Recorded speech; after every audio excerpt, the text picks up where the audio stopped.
Hoy voy a hablar de un tema complejo, uno que tiene muchas aristas, y es cuando muchas personas estudiantes se nos quedan atrás.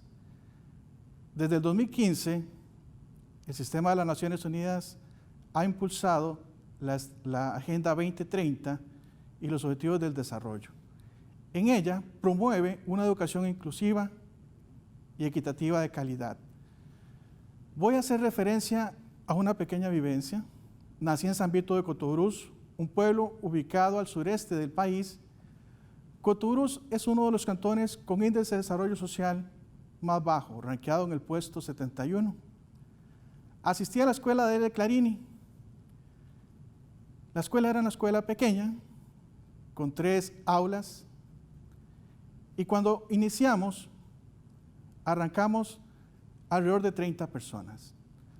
Aunque tuvimos docentes maravillosos, cuando finalizamos únicamente terminamos 10.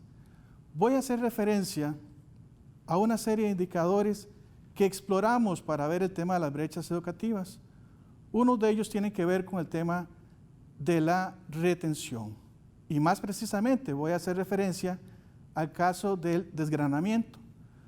Vamos a entender el desgranamiento como la diferencia entre el porcentaje del 100% de estudiantes que inician en un año particular y el porcentaje de retención un año o varios años después. Como les explicaba, por ejemplo, en el caso de mi escuela, finalizamos 10 personas de 30, es decir, un 66% se quedó atrás. Cuando finalizó esta etapa maravillosa, gracias al servicio de transporte estudiantil, viajaba a San Vito todos los días al colegio Humberto Meloni. Cuando llegué, me encontré con 8 secciones en 7º grado, pero 5 años después, solo habían 3 secciones en 11º. Y ustedes se preguntarán, bueno, esa era una situación de aquella época, de ese lugar.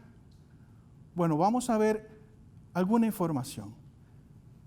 En el año 2019, de aquellas personas que arrancaron en 7º en el 2017, ya había un 20% que se había quedado atrás. Si vemos el mismo indicador en 11º año, ese porcentaje se incrementa a un 40%. Es decir, 2 de cada 5 jóvenes que arrancaron en 7º año no llegaron a 11º. ¿Hemos mejorado como país? Sí, hemos avanzado. Este porcentaje no se compara con el 62% de la generación que llegaba a 11º en el 96. Pero tenemos grandes desafíos aún.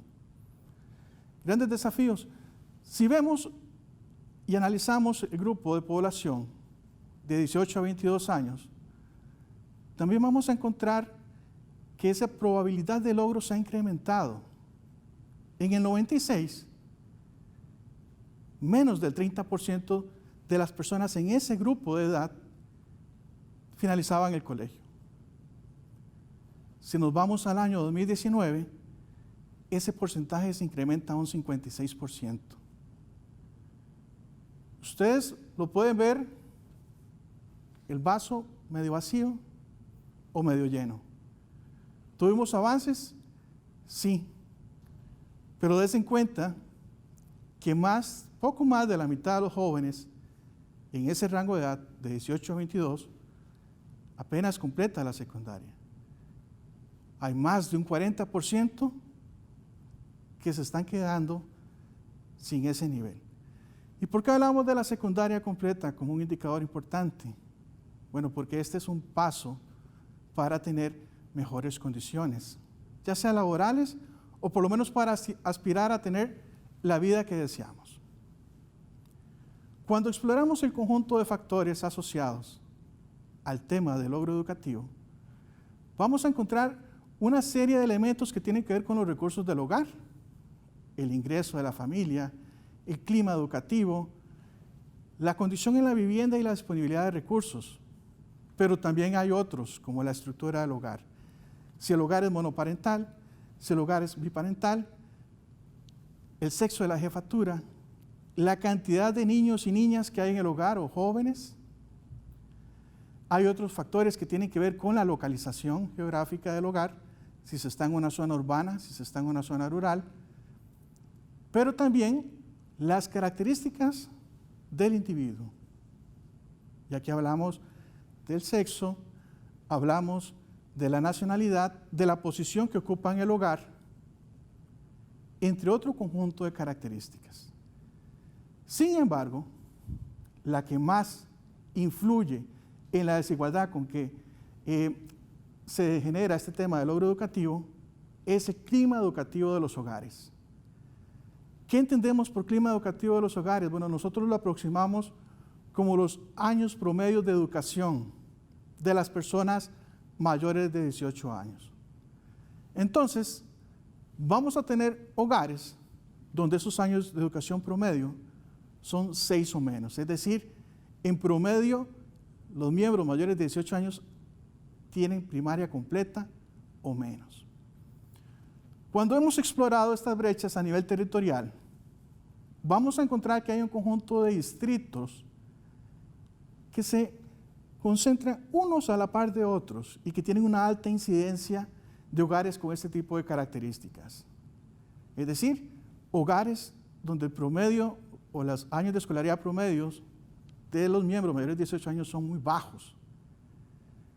Estos distritos los vamos a ubicar cerca de las zonas fronterizas, en las zonas costeras, y muchos coinciden con aquellos distritos con indicadores más deficientes en materia de ingresos, es decir, donde hay mayores carencias, mayor pobreza.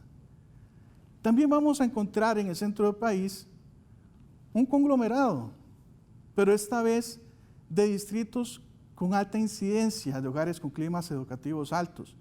Esto es, con personas que han culminado la secundaria o incluso tienen algún año de educación superior.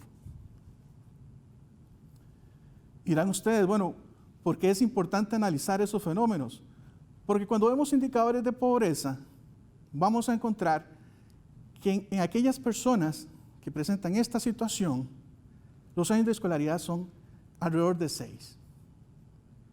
Pero en aquellos otros que no son pobres, los años de escolaridad se incrementan a más de 8. Es decir, hay una relación, los que han estudiado economía lo saben, entre nivel educativo y pobreza. Otro tema es que 1 de cada 5 jóvenes que viven en hogares con pobreza multidimensional no asisten a la educación formal. Hay una relación entre la asistencia y esa condición de pobreza. Habíamos dicho también que esa asistencia es más baja también cuando se está en un hogar con climas educativos bajos.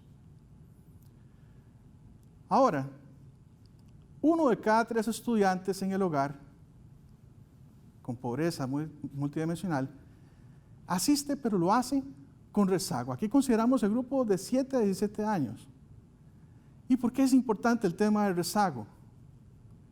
Bueno, esto está asociado a aquellos indicadores de repitencia o reprobación, los cuales son factores detonantes de la exclusión educativa.